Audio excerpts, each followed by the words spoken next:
Hello and welcome to Season 4, Episode 2 at the movies, and this is a review that Connie has no idea about. You don't know what we're doing, do you? No. We've got so many to do. It is... It's like Russian roulette movie review. It is Before Midnight, which is the sequel to Before Sunset and before that Before Sunrise. And... Did you see that in cinema or home? No, I saw it in cinema.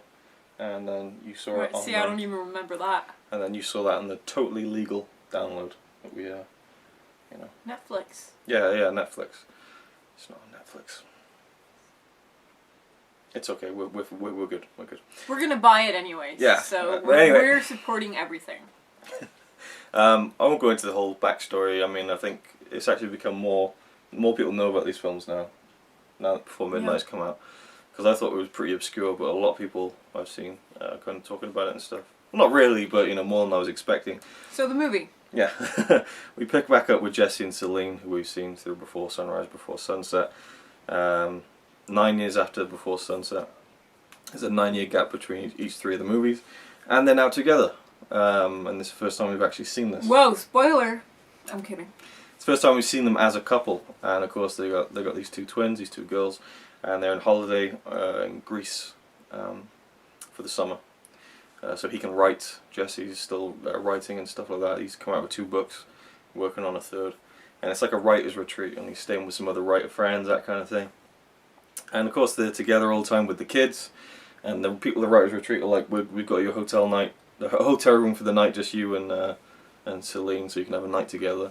So now they're suddenly faced with being alone for the first time in a long time, because they've been a family unit for so long.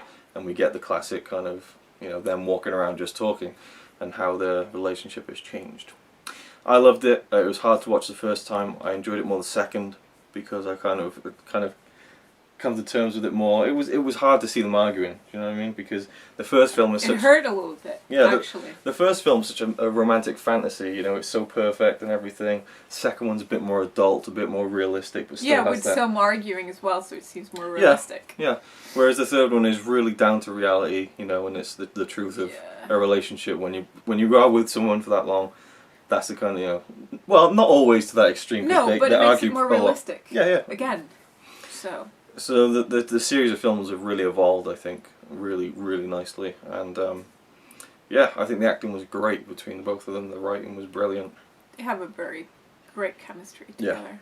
Yeah. Now, do you want to talk about the sex scene, because you felt it really ruined it? Just get it off my chest. Although I will say spoilers. Chest. Again, spoilers. They don't have the full-on sex. They start to, and then but the fact that she took her top off, you really had a problem with. I did have a problem with it, because I think one of the things that made me enjoy these movies so much was that you didn't get to see any nudity. And I always feel that seeing any type of nudity, especially for a prolonged amount of time, ruins the movie for me, because I don't know, I'm kind of weird with stuff like that, but I like to watch a movie that I would feel comfortable watching with my mom, for example. And the second a nipple pops up or something like that, I'll be like, oh, a message on my phone, Of course I'm cool with watching that with Luke, but it wasn't just there for a brief second. There was fondling, there was mouth on the stuff. It was very realistic, I'll say, again, but I just didn't like it. When that came up, I was actually provoked. I had a little bit of a lump in my throat because I felt they ruined it. And Luke said something about it was kind of like a Julie Delpy, not protest, but I think she was making a point, because there's a scene where the making out and stuff. Yeah. She takes her top off, and then they don't go all the way, and then she just has her top down for like another 5 minutes, and then just carries on normal. And for me, when he takes the top off, any male is like, oh, boobs, and then after that, it's like, okay, they're just there, and so it was realistic, and I could see her point in doing it. I didn't enjoy it. I didn't think, oh, it was good that she did that. She made a good point there. But apparently that was the point she was trying to make, and I do see what it was. That anyway, men can walk around bare-chested. Yeah. She was just, because the phone rang, and she went to take the phone, and she had her top down all the way to her belly button or something. So it was just, it didn't look comfortable at all. I've had it down like that before. It's not comfortable. But I will say, nobody walks around like that. Take it all I the way will, up, I will say we've been talking about her breasts for like 2 minutes. No, now, so but let's just I get think off it's that a topic. very major point in the movie Okay. because that's what kind of broke the movie for me a little bit because I really, really enjoyed it. Of course, the arguing was uncomfortable, but it was uncomfortable because you didn't want anything bad to happen between this perfect couple, you know? Because it's been years since the first time I saw this movie. I introduced you. You're welcome.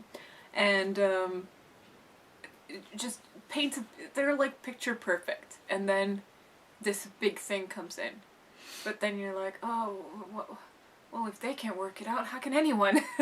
You kind of think of it like that. Well, I thought it was a natural progression because it was. If we had the third film with them being all lovey-dovey and stuff, it'd be nice, it'd be enjoyable, but it'd be a rehash. You know, they need to do something different with it, and that's what they did. And that was good. Yeah. The only criticism I've heard of it is the scene where they're all sitting around with all the writers and the friends, and you kind of get like every generation tells a love story kind of thing, and I guess it was a little neat, but for me it worked, and I thought it was acted well and was written well. That's what people do when they meet up. I loved everything about the movie. It's a 10 out of 10 for me. Awesome. Satisfied with it. The ending was... For the first time I watched it, I wasn't happy with the ending, but the second time I'd again come to kind of terms with where it was going, and yeah. Also, there's a scene at the beginning where they're driving in their car and it's about 14 minutes long. Oh my god! There's one cut in the scene, but the director said it is one take. They just decided to cut away. It's not. I don't know. I'm not sure what his reasoning was, but it's a really long take, and again, just completely natural. Impressive. Yeah.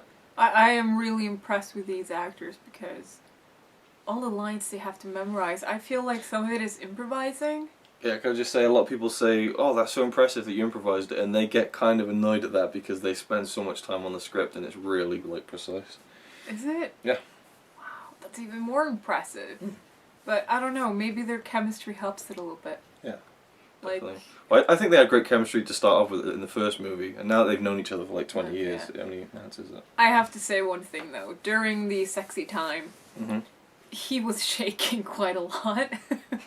His hands were shaking when there was action. I didn't notice. I noticed because I was trying to look at anything but the breasts.